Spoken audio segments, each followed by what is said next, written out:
All right, hello everyone. So today we'll have an interesting conversation with Lobo, who has been in the mining and commodity space for over 20 years. Lobo, how are you? All right. And I'll do my best to be interesting Look, we are living in strange times. or interesting times, even S- Yeah, strange and in a very Chinese interesting. sense. Yeah, very interesting. Each time we watch the news, there's something going on, that's for sure. I've been interviewing you on the channel for the past few years, and you've made some very good calls. So we'll be discussing commodities such as gold, oil, copper, silver, uranium, etc., as well as mining, both for majors and potentially exploration companies as well. So Lobo, what are your thoughts with regards to the commodities themselves?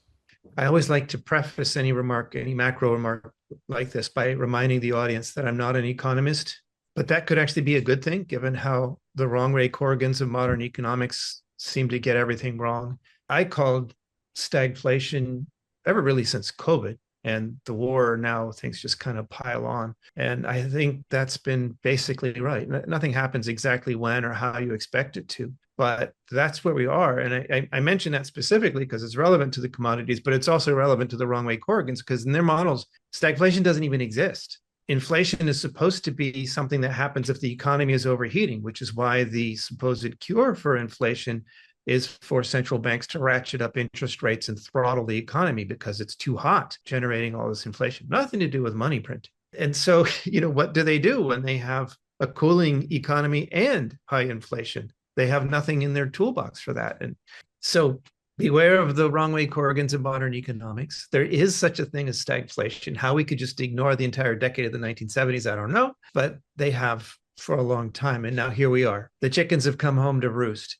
The implications for commodities. Well, let me back up just a second. The reason why I've had this view and why I say that it's playing out is because, well, in the response to the COVID lockdowns, the government solution was the floodgates of money just opening in a way that dwarfed 2008 and the response to the GFC. And now we have this war piling on. And wars, you can look at this through history. Any historian of military conflict will tell you that the knock-on effects, besides the destruction and the redrawing of boundaries, is inflation. Wars are always inflationary. Governments, it's existential. They'll do whatever it takes to win, and that includes printing whatever it takes to win. I think any honest historian will tell you that this was the end of the British Empire through both World War One and especially World War Two, where they just lied and printed like crazy to cover things. And that basically handed the world to the US after World War II. Everything that's going on right now from the macro perspective is highly inflationary. That is bullish for anything governments can't print, which includes real estate, other assets, but specifically commodities. And we can dig into them separately if you want from there, but that's the macro setting. And I think really everything we've seen in the last 5 years, if not longer, has supported this thesis. And it has long-term implications for investors and speculators going forward. So commodities have risen quite a bit recently. So would you say they're still a buy? Are you waiting for the markets to realize this? Because the way you're talking and the way the markets view the situation are very different. I don't think the markets have come to terms with this or don't necessarily agree with you. So what's your take on how to approach it? Wait or just get in there now? I'm not sure I quite agree about the markets. Remember, Mr. Market isn't one guy.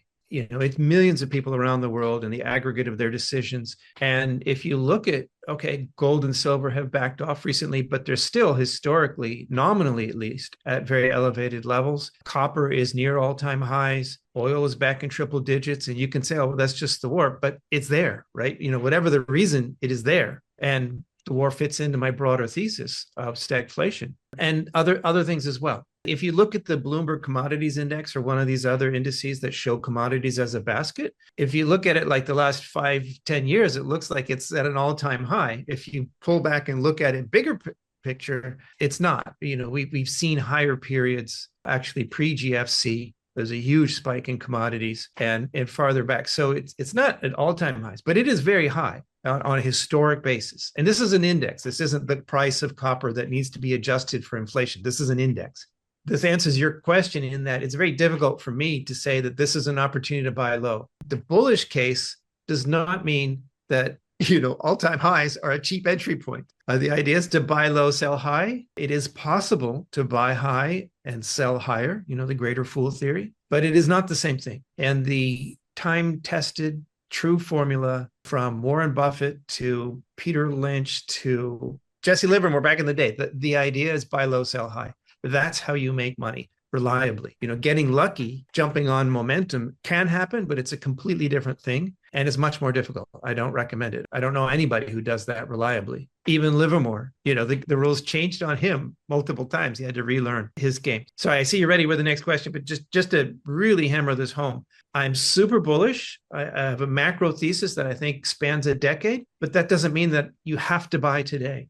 Sometimes the best thing to do is actually nothing and wait for that next compelling opportunity to buy low to present itself. So you think that at some point the markets will readjust their views? Yes, I think there's multiple points that actually I'm kind of excited about this. I don't want to be guilty of Schadenfreude, but if you've interviewed Rick Roll or if your audience has watched interviews with him, he's been pointing out recently something that I knew but hadn't heard him quantify before, and that is he had a ton of money after making money in the early aughts. He had realized a bunch of gains and he had a ton of money during the GFC. He was liquid. And so when everybody else was jumping out of windows in 2008, 2009, he was backing up the truck and loading up. And he now says that ensuing period from late 2008, early 2009, up through, the next few years was the biggest period of wealth creation in his entire career. I think we may be in for a similar situation now. Now, this doesn't mean we have to have a crash a la 2008, though I do think that's in the cards. Between the private credit fiasco and the inflation putting a scare into markets and the war itself, whatever the knock-on effects are, there are so many black swans out there. Any one of them could actually create this. And, it seems like the markets just want to buy every dip until at some point they don't. At some point, selling begets selling. Stops get triggered, panic spreads, and I'm not predicting this crash of 2026, but I think that's not just a non-zero possibility. I'd say, I don't want to put a number on it, but it's not 50-50. I don't think it's 50-50. It's lower than that. Between 0 and 50-50, I don't want to pretend that I know more than I do, but it's significant. It's something worth having dry powder to take advantage. And if it doesn't, let's put that aside. Okay, no big crash. At some point, the war ends. And we've seen oil drop like 20, 30% on just a hopeful tweet. So if it can do that on a hopeful tweet, what happens to oil prices and oil stocks when they actually do make a deal?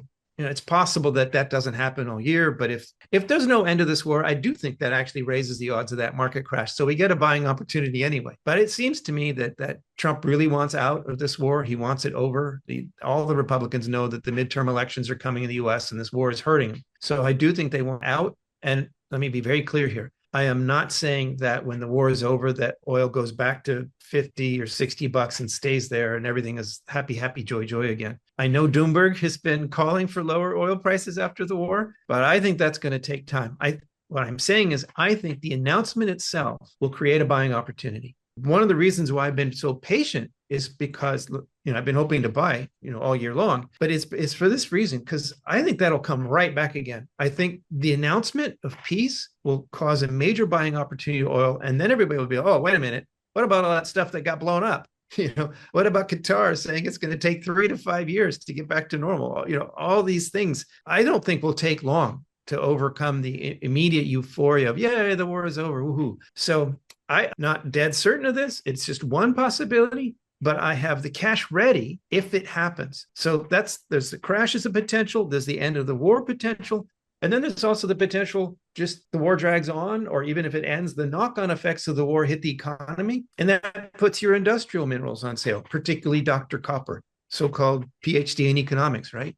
I'm so bullish on copper longer term because there haven't been enough discoveries for decades. I think we've talked about this before. The thesis for copper is one of the most solid out there. But at some point, the economic, beep moment seems likely to create another buying opportunity in copper. So I've listed a couple. There's also just war scares potentially hitting uranium again. It doesn't actually affect the real uranium market at all, but it can create fluctuations in spot and in the stocks, therefore. The way I see it is I don't know what's going to happen this year, Ladislas, But if it's not oil, if it's not copper, if it's not uranium, if it's not gold and silver, if it's not the broader markets, what are the odds that nothing bad happens this year, right? With a corollary buying opportunity associated. So I'm quite happy, instead of feeling FOMO, like, oh, I got to chase this or copper's taking off without me. I'm quite happy to sit on a pile of cash from recent profits taken to wait for whichever one of these black swans hit or whichever one of these golden swans hits, depending on how you want to look at it. Yeah, I agree with you. I have abnormally high levels of cash. I make a point of not looking at the markets too much and trying to enjoy life a little bit because, like you say, there are just so many things that can go wrong. And there is such a disconnect between just talking to people and people just don't seem to realize the pending issues we're facing due to Hormuz being closed. I'd actually like to Yeah. discuss this with you, Sorry, Lobo. let me just ask about that K-shaped economy. They may not really be thinking about Hormuz much, but you certainly hear a lot of complaints from people at the bottom rung of the K. Like that's out there. That pain is out there, and the politicians are pandering to it. The pain is out there, but they don't realize the how much worse things probably will become. I think that's the core issue. And I want to discuss this with you in terms of shortages, potential energy shortages or shortages of various materials that are used in mining, because you have a newsletter focusing on mining companies, junior and major mining companies. How worried are you when you look at your own portfolio and you ask yourself, okay, this mining company, great, good numbers, great operations, but will they get the diesel? Will they have the sulfur that they need? Same thing with exploration. Are people really going to be spending on exploration when they're even struggling to find diesel for actual production? Aren't there too many operational issues? And they'll be at the bottom of the ladder in terms of priority for governments. I mean, we see how governments think. If there's a diesel shortage, they're going to prioritize flights, government, even consumers. And then always it's heavy industry that gets rationed away. Even more so mining, that's dirty and people hate it anyways. It Right. appears to be less important than the food producers or whatever. So when you look at your portfolio, what do you feel?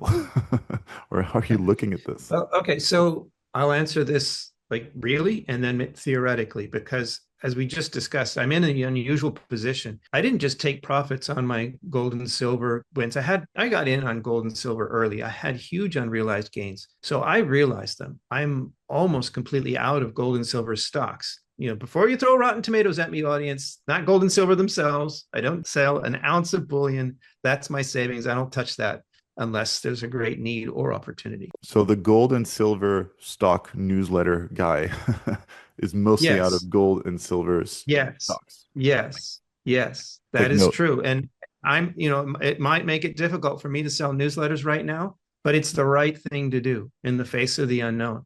I get a lot of pushback. Uh, Yesterday, silver was up 7%, and somebody on X tweeted, "Oh, I bet that due diligence guy, what a dweeb! He's hating it now. He's probably buying back to like they imagine all these things.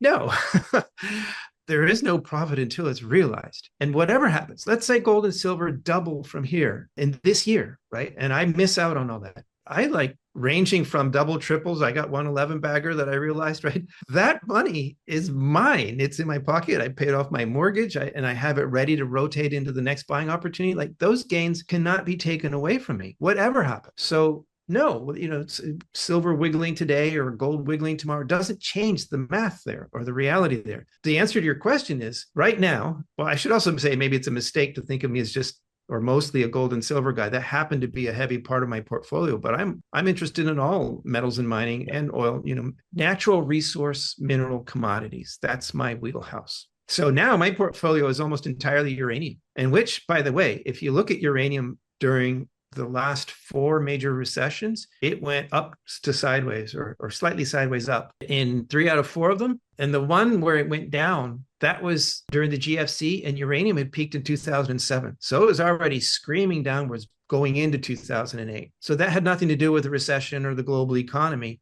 That had to do with the idiosyncrasies of the uranium market. So the kinds of things that we've been talking about, the uncertainties, the war, the economy, those are the kinds of things that uranium has kind of shrugged off in the past. So if I'm going to stay long anything in such an environment of uncertainty about what happens next, that's going to be in uranium. Yeah. I The mean, answer to in your question is I'm not worried at all.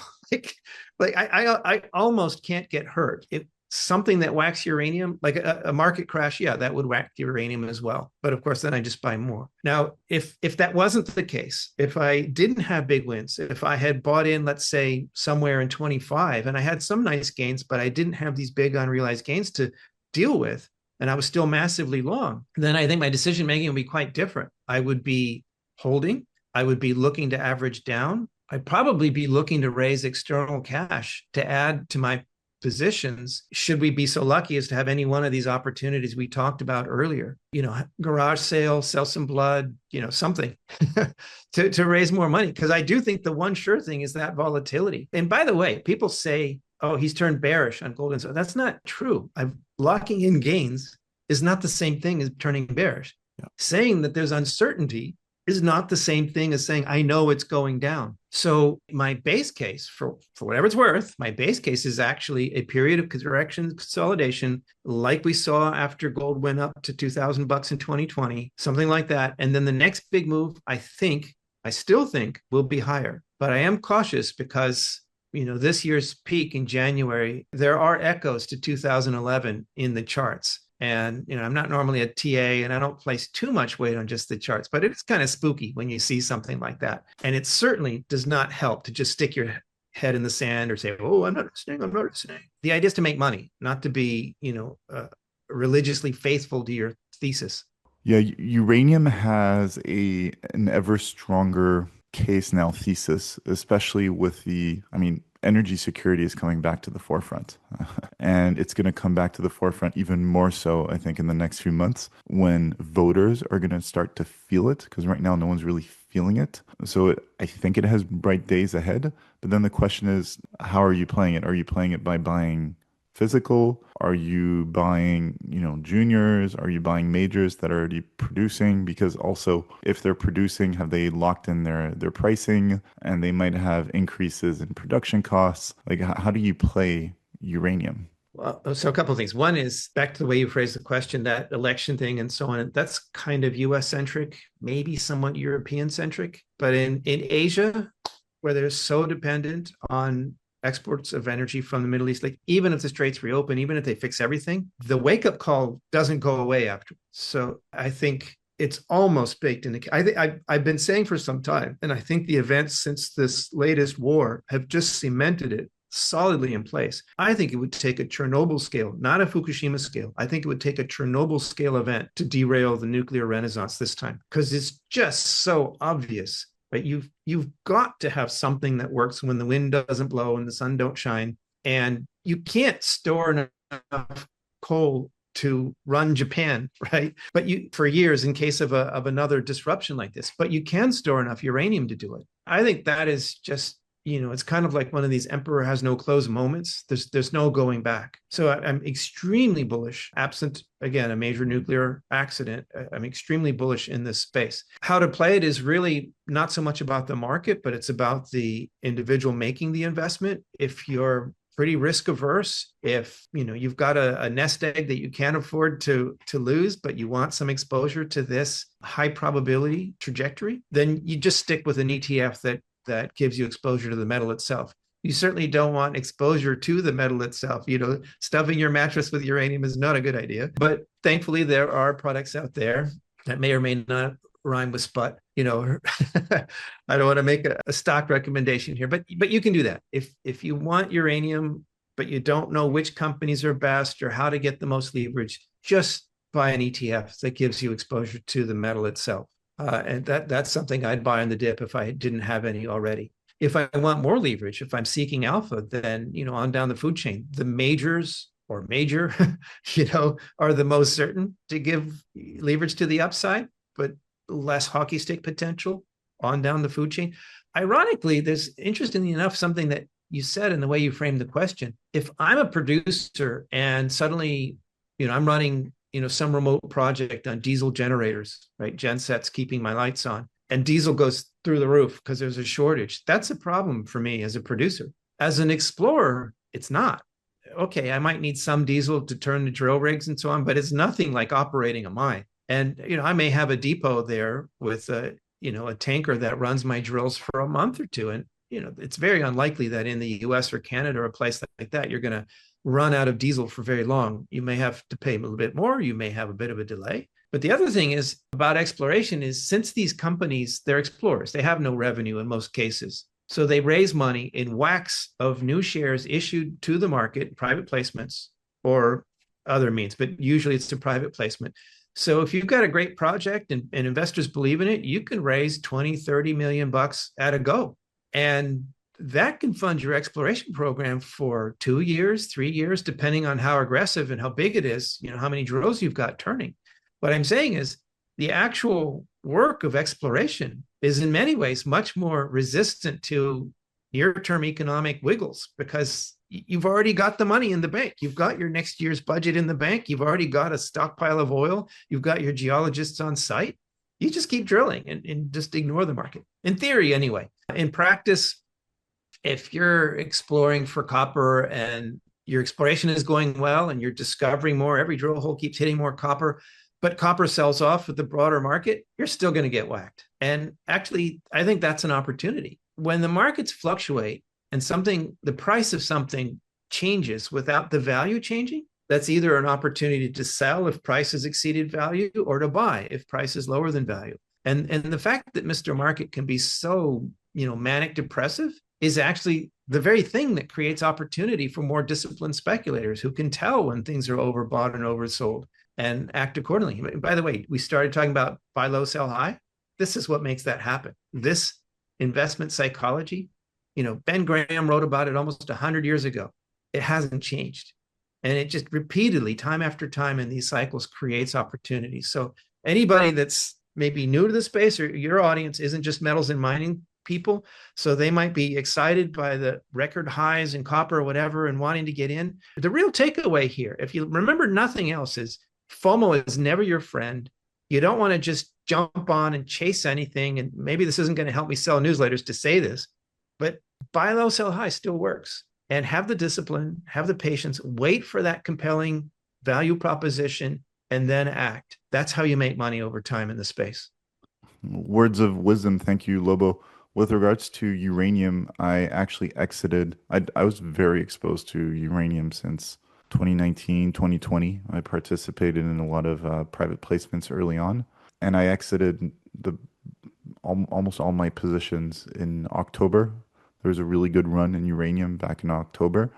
Exited my positions, just locked in all the gains. You paid off your mortgage. I bought a house for my family. I'm actually sitting in that house right now. Really happy. That's awesome. Good decision. That's great. But and I said this to a few people. I got out of my uranium position, and they're like, "Oh, so you think it's bad?" It's like, no, I don't think it's bad. I still have cash, and I'm waiting for an event, and I'm very much open to getting back into uranium. I'm just waiting for the right opportunity. But yeah, Absolutely with you there.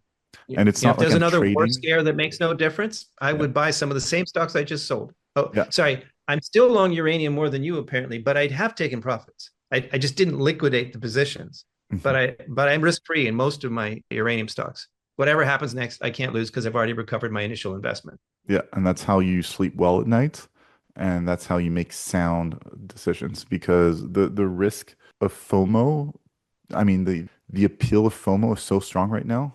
Like whenever you look at the news, you see all these things happening. It's just take a step back, take a step back for sure. And by the way, for anybody who thinks, oh, speculation, that sounds really scary. I'm not a gambler. This very thing that we just talked about is what distinguishes gamblers from speculators, disciplined speculators, a la Casey, the way Doug taught me. And if you get to that point where you're right, your thesis is proved out, and you can recover your initial investment and be risk free, like how cool is that? To have still exposure to the upside, have potential for extraordinary gains, but zero risk. Or as Doug Case used to say, it's better to risk 10% of your portfolio for 100% gains than 100% of your portfolio for 10% gains. Yeah. So it doesn't have to be as scary as it may sound. Ooh, speculation. Ooh, that sounds, alarming. But if you're disciplined about it, you take your chips off the table as you go, you build your pot.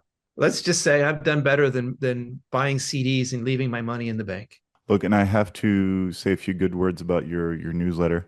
I've been a paid subscriber for quite a few years now. By the way, I don't even get a discount from you from on my own subscription, though I'm an affiliate. But it's helped me not only identify interesting stocks, but it's also helped me avoid make mistakes. And this is where I've gotten a lot of the alpha from you, is from avoiding making mistakes. I'd be looking at a particular stock, I'd be doing due diligence. I'd think this is all right. Then I'd look at your newsletter after I've done my due diligence. I'd look at your rankings, all of that to try to test my knowledge a bit, challenge myself. And then there would be aspects that I had completely missed on the stock analysis. And I just avoided very expensive mistakes thanks to your newsletter. So I really recommend it to people. Even your free newsletter is great. You send out a one weekly email. It's not spammy at all with good market analysis that isn't pushing people all the time, unlike some other commodities newsletters that are always saying buy, buy, buy. That's not what you do, as we can, attest from today's interview. So, there's my affiliate link below. Sign up to the free one, upgrade to the paid, do whatever you want to do. But it is really, really a good newsletter. And thank you, Lobo. Well, let me add one thing to what you just said. Thank you for that. But it's interesting, that process you just said of what you're doing, and I didn't tell you to do that, but that's exactly what I do with my interns. Is, you do a take, you do analysis, and then compare it to what I said. And there's that, rinse, wash, repeat. That process is highly educational. That is my training method for how I train junior analysts. And anybody in the audience could do the same thing. If you're interested in this, and at some point, yes, you can do this at home. Like it is a really useful thing to give it your best, do your analysis, and then see what the old wolf has to say. And by the way, it's not just me, it's my team. So, you can pit your brain against the brain trust here. If nothing else, you will learn a lot doing that. I think that can help people become better investors and due diligence persons in their own right. So I do like to think of my services as educational, teach a man to fish rather than just give him the fish. So thanks for bringing that up. All right. Thank you, Lobo. Thank you, Ladislas. Make sure to download my free ebook, 12 Mistakes to Avoid When Investing in International Real Estate, which you can find on my website, link below. And feel free to follow me on Instagram @TheWandering Investor. I look forward to hearing from you.